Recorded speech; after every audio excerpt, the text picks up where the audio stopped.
歡迎嚟到 Mateys Play， 我哋一齊 play 一 play。今次我哋要玩嘅係呢盒1990年出產嘅 HG 模型 MSZ010 Double Zeta Gundam。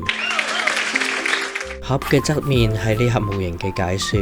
由於以前動畫技術上嘅限制，嘅線條都比較簡單，所以呢盒模型係由大河原邦男以未來真實存在嘅機動兵器為概念重新設計嘅。以前啲模型都係要用膠水嘅，但係呢盒就唔使用膠水，零件組裝全部使用卡準式，部分是用螺絲固定。為咗實現各種形態嘅變形，特別設計咗專用嘅聚合物關節，而呢啲套件已經係當年 Bandai 最好嘅技術。盒嘅另一邊寫咗呢盒模型嘅 main point， 由圖1至到圖7展示咗 MS 形態變身成為 G-Fortress 嘅形態，並且可以分離成為 Core Top、Core Base 同埋 Core Fighter。圖 A 嘅眼同埋瞄準器係用咗透明件。說明書仲收錄咗 Kato-Kid 親自繪製嘅原創插圖，並提供詳細嘅機體解說。我哋一齊嚟開箱睇下呢盒模型係咪真係咁勁，同埋試下呢部 Double Zeta 嘅一體變形啦。要救到係有呢個三角形卡紙，而 set 嘅係綠色。打開本說明書，我哋就見到有 Kato-Kid畫嘅手繪以及 set 嘅故事背景。呢部分嘅內容會係組裝模型嘅時候為大家娓娓道來。下一版係講 Double Zeta 嘅 G-Fortress 模式同埋 MS 模式。G-Fortress 模式又稱太空巡航與轟炸形態，係將武裝系統集中喺前方，推進系統集中喺後方。佢嘅火力同埋航程都擁有媲美戰艦級嘅能力。設計概念係源自一年戰爭嘅 G-Armor， 外形輪廓上面都極度相似。分離後可以分為 Core Top 同埋 Core Base。MS 模式係對抗 MS 專用嘅近距離交戰模式。佢嘅頭部裝有 High Mega Cannon， 有壓倒性嘅威力，甚至超越戰艦級嘅輸出。不過由於佢嘅能量係一次過大量釋放，會導致機體喺短時間內無法運行。下一版嘅上邊仲講咗 Core Fighter Operation 同埋 FA Set。下邊嘅內容主要係講 Double Zeta 嘅開發背景。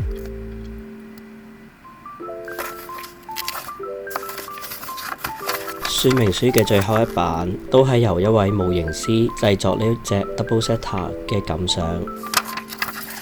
我哋而家開始睇睇版件。模型分為5包，一塊透明件同埋有啲螺絲。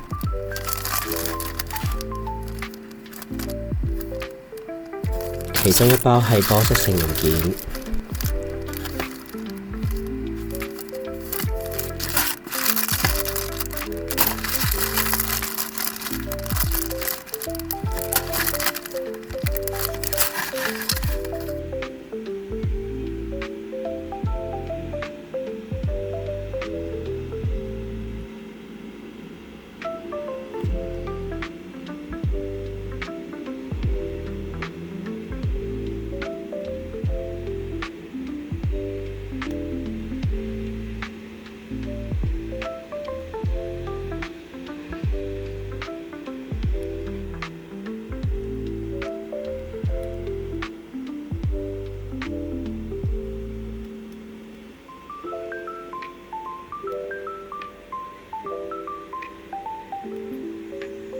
開始製作。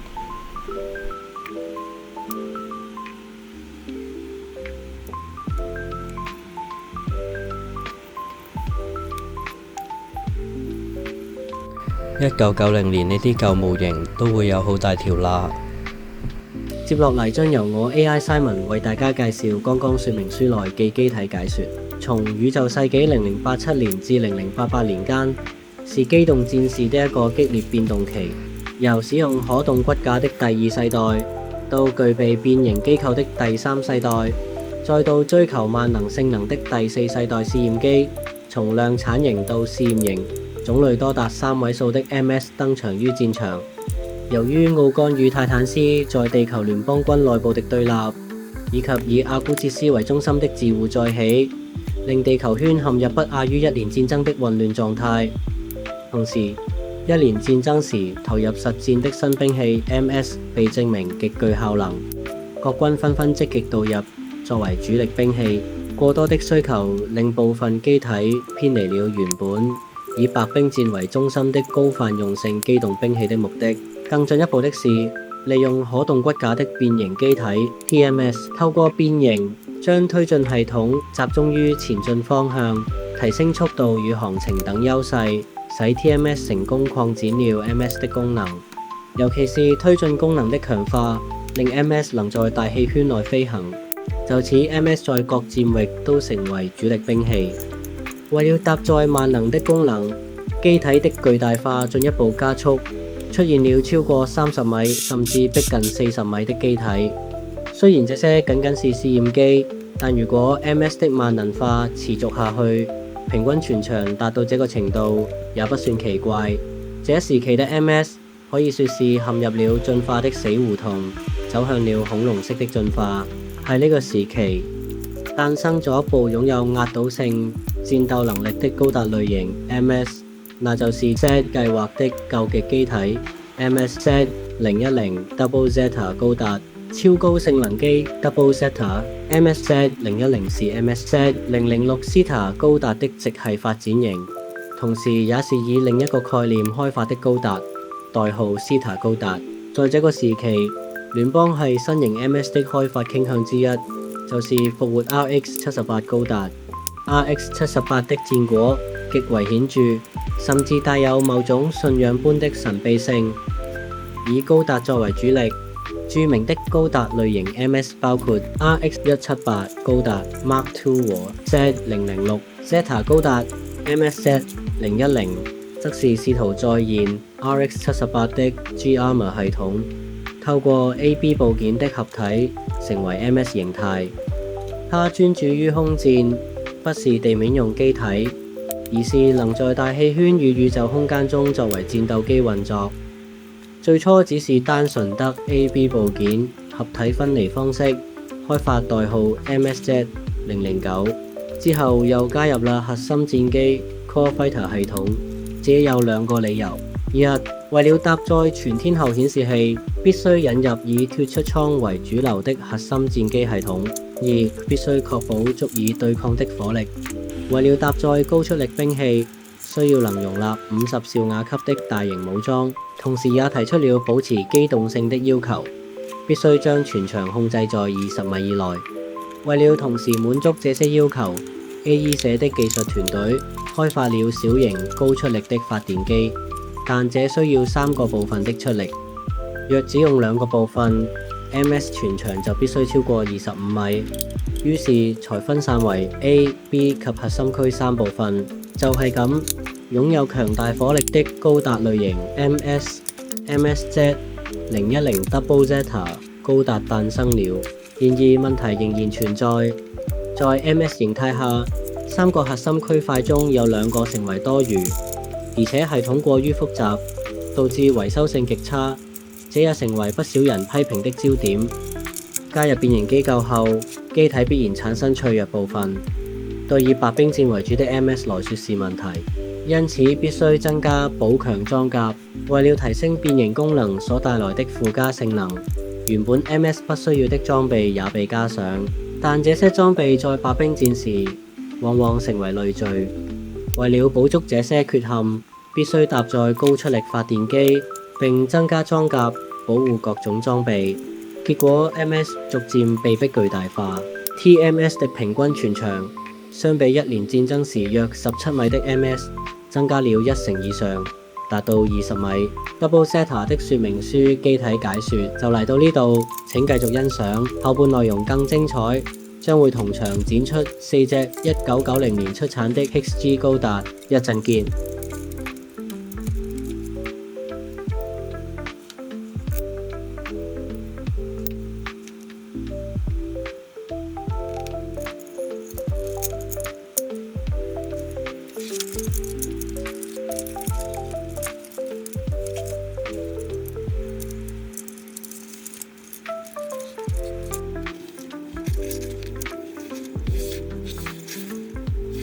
握劍手冇固定點，光劍好易跌出嚟。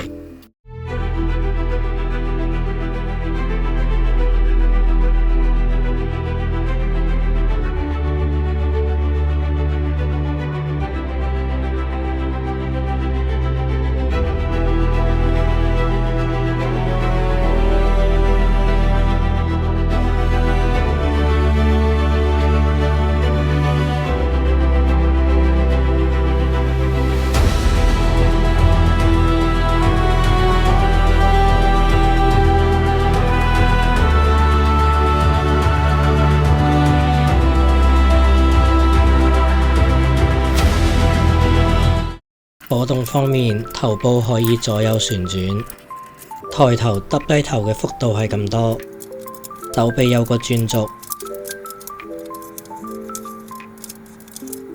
拳頭可以轉，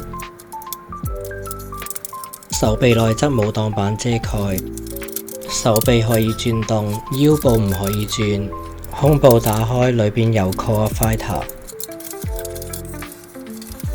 支 Double Beam 好鬆，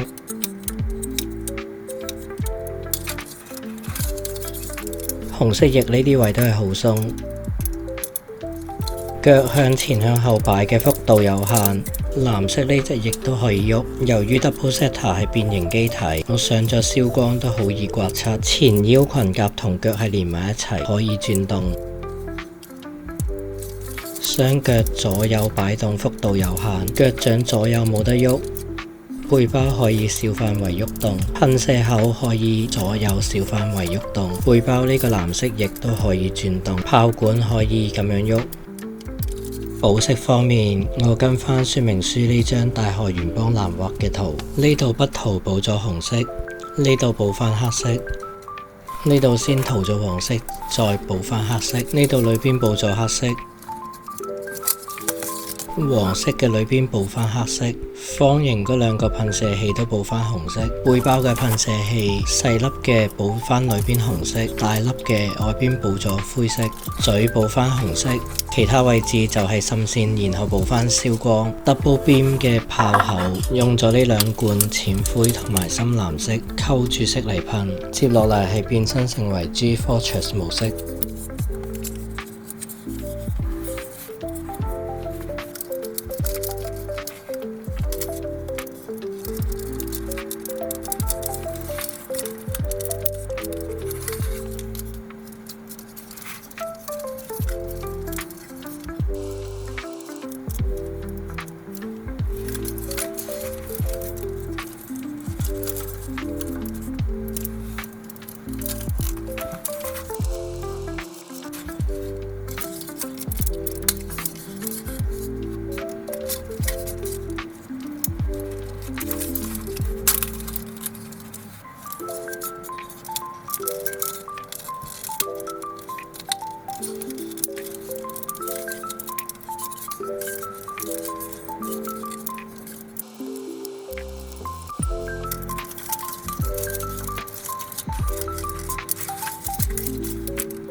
接落嚟係分體成為 Core Top 同埋 Core Base 模式。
最後為大家一次展示4隻絕版嘅 System Injection HG 高達模型，分別係 RX-782、RX-178 Mark II、Zeta Gundam 同埋 Double Zeta Gundam。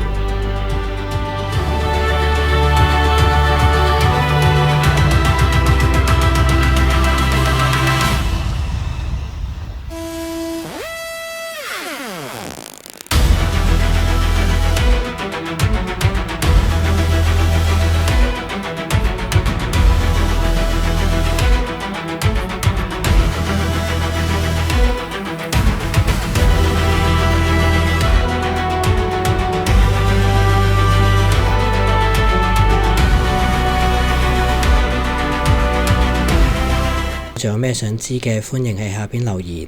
鍾意呢條片嘅話，記得俾個 like，撳埋個訂閱掣，同埋分享俾想買呢隻玩具嘅朋友仔睇下啦。下次見。